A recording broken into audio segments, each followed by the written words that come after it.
You pay the minimums on all your credit cards. You throw a little extra at whichever one has the biggest balance. You are doing exactly what you were taught to do. And that strategy is mathematically wrong. Not a little wrong. Not, well, it depends, wrong. Objectively, calculably, provably wrong in a way that will cost you years of your life and tens of thousands of dollars. You know that feeling when you make your minimum payment and feel like you're doing something responsible, but then next month the balance is somehow higher? Yeah, I was stuck in that exact nightmare for 6 years. Making every payment on time, feeling like I was being a responsible adult while secretly drowning. And here's what nobody tells you. I was on track to pay $42,000 extra in interest. 11 years of my life, just gone, feeding the banks. And the worst part? I thought I was doing it right. I thought this was just how debt worked.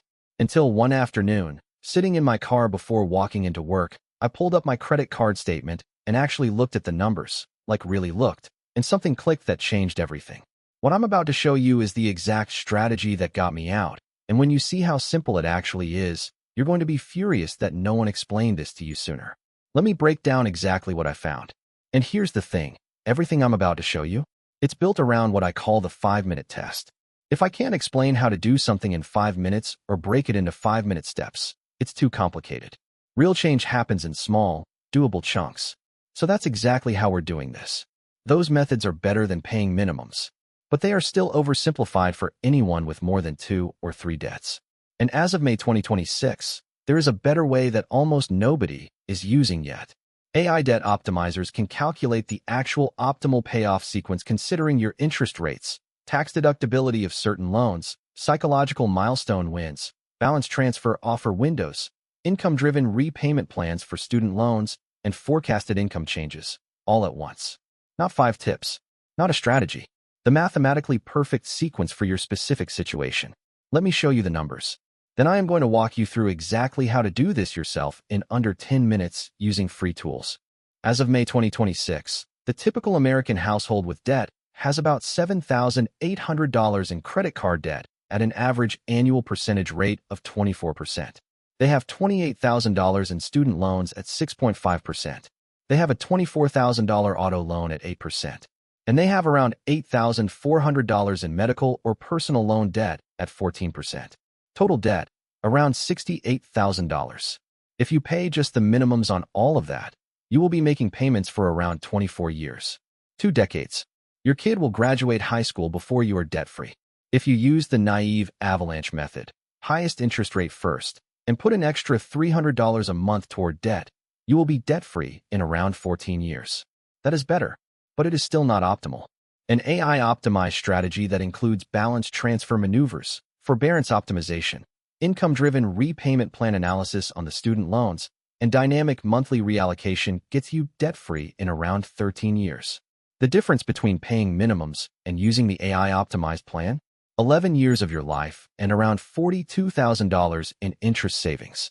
11 years. $42,000. Because nobody told you to run the math correctly.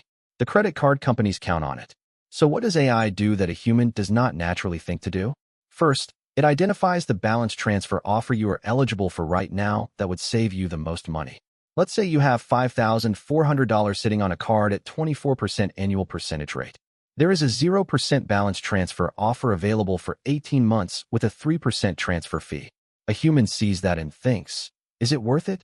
AI calculates, transfer that $5,400, pay the $162 fee. You save $1,800 in interest over the next 18 months if you aggressively pay it down during the 0% window. That is a no-brainer, but only if you know to look for it and run the numbers.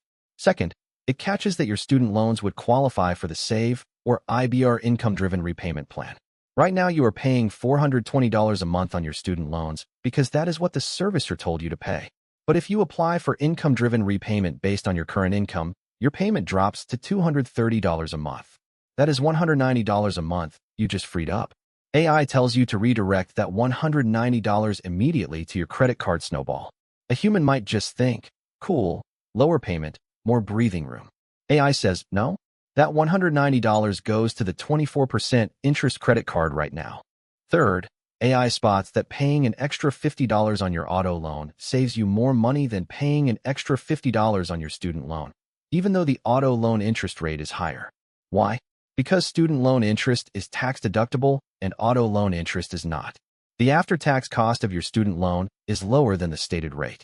AI does that math. You do not. Let me show you what this looks like for a real person. Her name is Megan. She is 37. She works in university administration, making $58,000 a year. She has $52,000 in total debt across 4 sources. $9,200 on a credit card at 22% annual percentage rate. $23,000 in student loans at 6.8%. $14,500 auto loan at 7.5%. $5,300 medical loan at 12%. She was making her minimums plus an extra $200 a month. She plugged her numbers into a standard debt avalanche calculator. It told her she would be debt-free in 19 years. 19 years. She would be 56 years old. She took those same numbers and pasted them into ChatGPT with this prompt. I have these 4 debts. My monthly debt budget is $1,150. Generate the mathematically optimal payoff sequence, including any balance transfer or refinancing maneuvers I should do in the first 90 days. ChatGPT came back with a month-by-month plan. It told her, 1. Apply for a balance transfer and move $6,000 of the credit card debt to a 0% annual percentage rate card for 18 months. Pay the 3% transfer fee. 2. Apply for income-based repayment on the student loans. Payment drops from $310 to $180 a month. 3.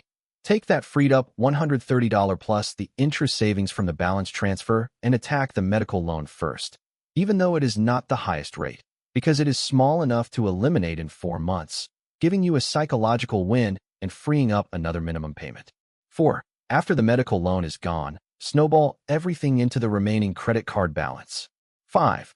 Once credit cards are gone, attack the auto loan. 6. Student loans last because they are the lowest after-tax rate. Debt-free in 7.5 years. Not 19. 7.5.